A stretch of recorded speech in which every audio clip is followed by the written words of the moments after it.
Hello, this is Dana and welcome back to the Orchid Hut.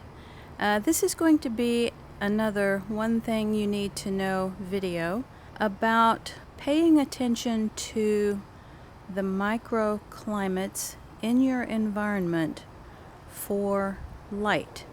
Now, light is one of the main things that you have to take into consideration for growing orchids. That along with temperature and water and food.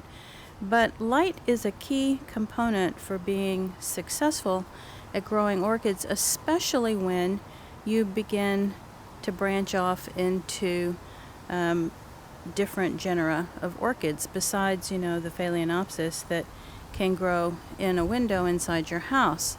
So the way I wanted to approach this video is to just take you through the different environments where I grow my orchids and stick to the topic of light and how different types of orchids prefer different levels of light and how you can give them what they want so that they can be successful at blooming. Typically, light is the first thing to consider when an orchid isn't blooming, that possibly it's not getting enough light.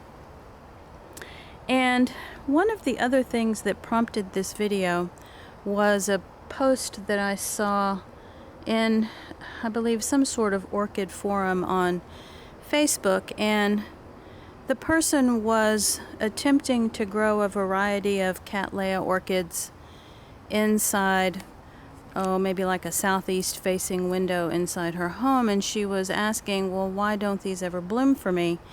And the obvious answer was light, because in the morning those orchids got maybe an hour or two of very shaded light, but then the rest of the day they didn't get much at all. And Cattleyas are more of a highlight orchid for the most part.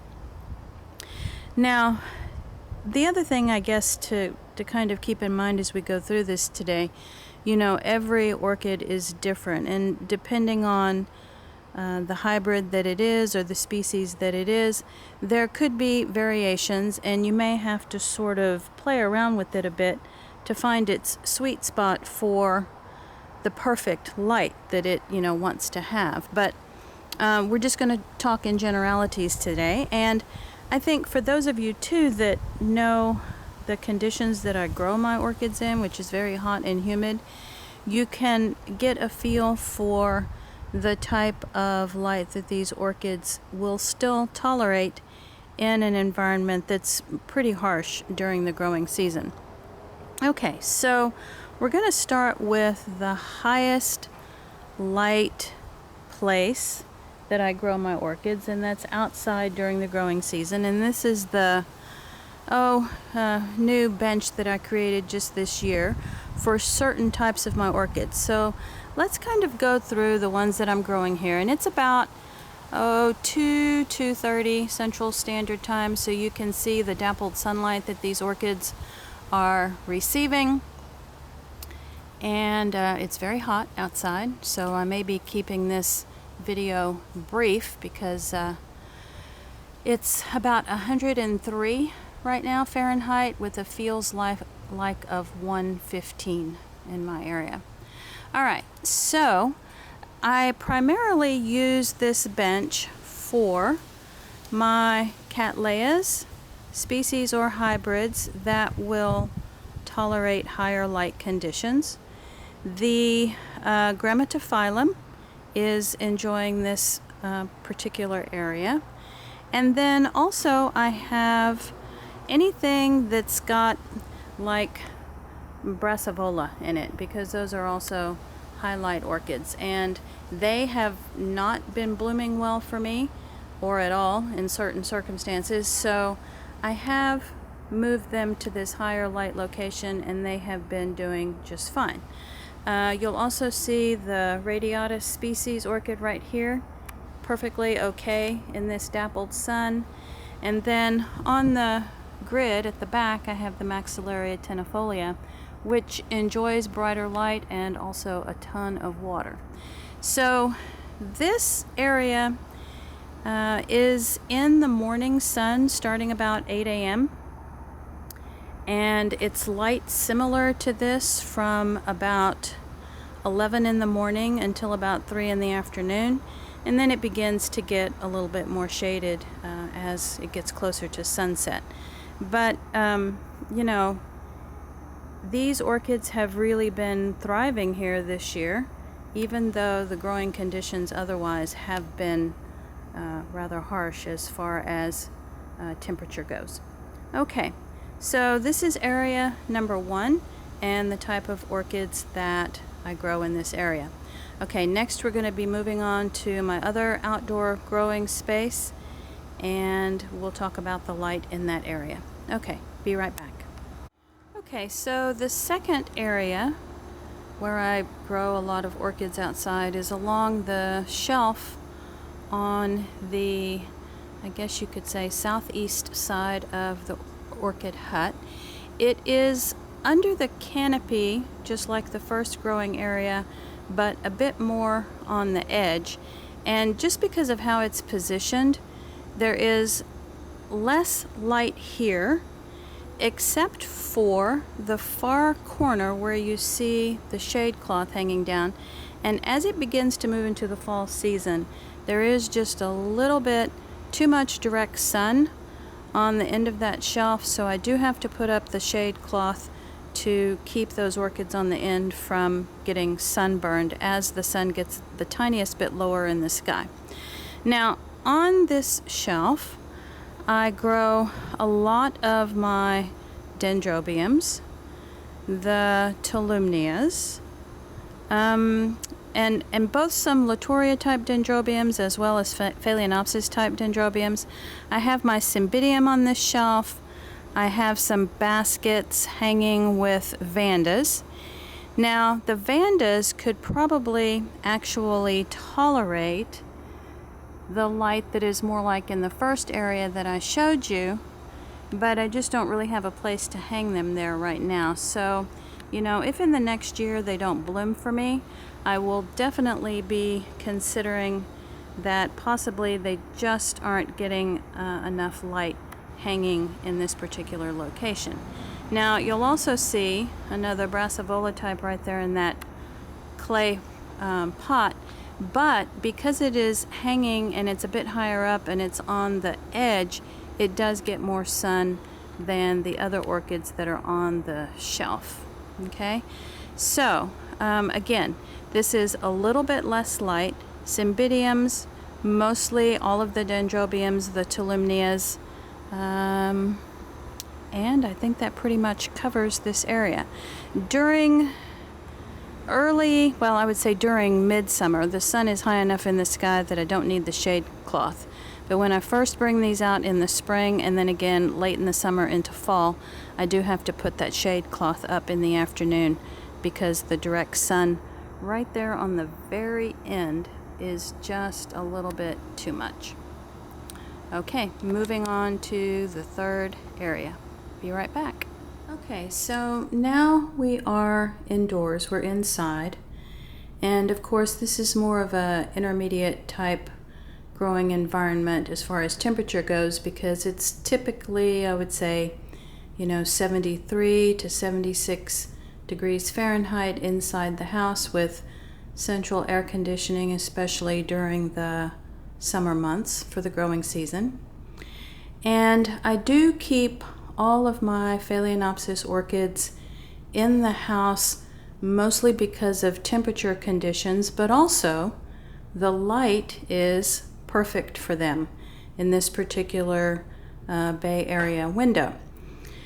So this is often the backdrop for many of my videos, and it is a southeastern, maybe a little bit more eastern exposure here. So there's good morning light, and then there is continued light for the remainder of the day. It has been perfect lighting conditions for my Phalaenopsis orchids. Now, the other Phalaenopsis orchids that I have are also indoors, but they're under grow lights, and that will be the last growing area that we talk about. But even within this bay window, there is a way to give different orchids more light if you choose to do that. So right here, very close to the glass, is my Vanda falcata, formerly known as a Neophonetia. It's on a moss mound, and I started growing it in the house that way, and it did well, and it actually bloomed last year, and it has good root growth, and so it kind of just stays here as a specimen plant.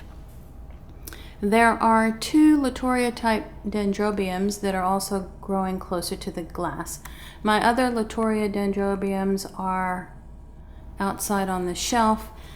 You kind of would just have to play around with that and see whether they prefer the outdoor growing environment versus the indoor.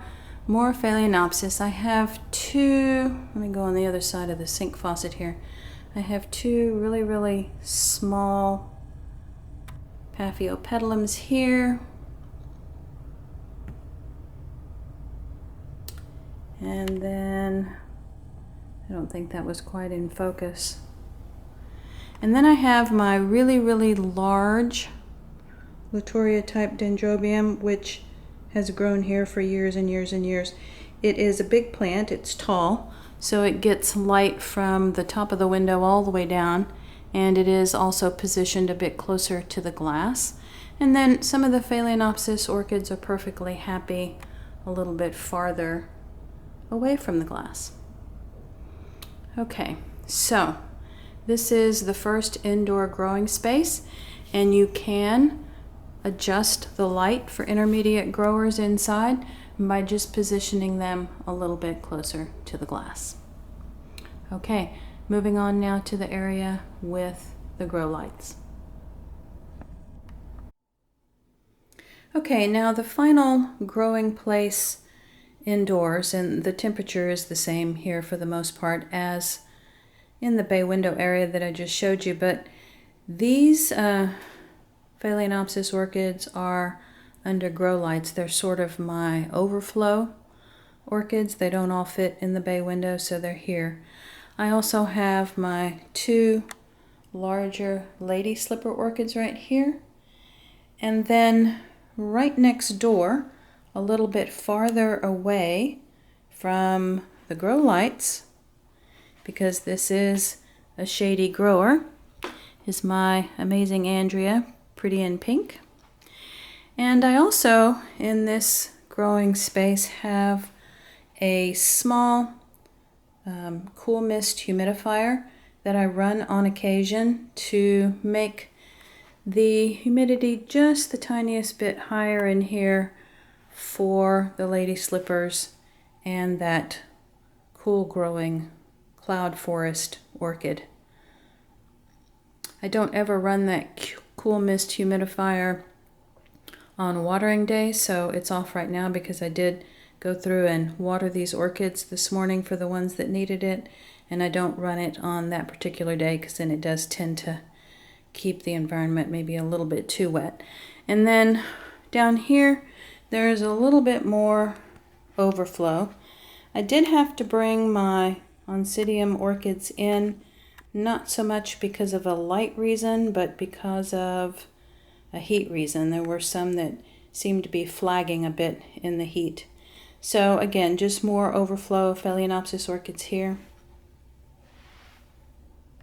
Alrighty, so if your orchids are not blooming, one of the very first things to consider is whether or not they're getting enough light. And during the growing season, these grow lights stay on for at least 12 hours a day. As we approach fall, I'll probably begin cutting it back to about 10 hours a day. And then at some point when the temperatures outside cool down more, or more like to a dangerous coolness, the outside orchids will be coming in and joining these, and I'll have to expand my space in here just a little bit. Alrighty, so if you enjoyed this video or learned something new, please give it a thumbs up. Click that notifications bell if you haven't already done so. The subscribe button is coming up in the bottom right-hand corner of the screen. I do appreciate you watching today, and talk to you next time.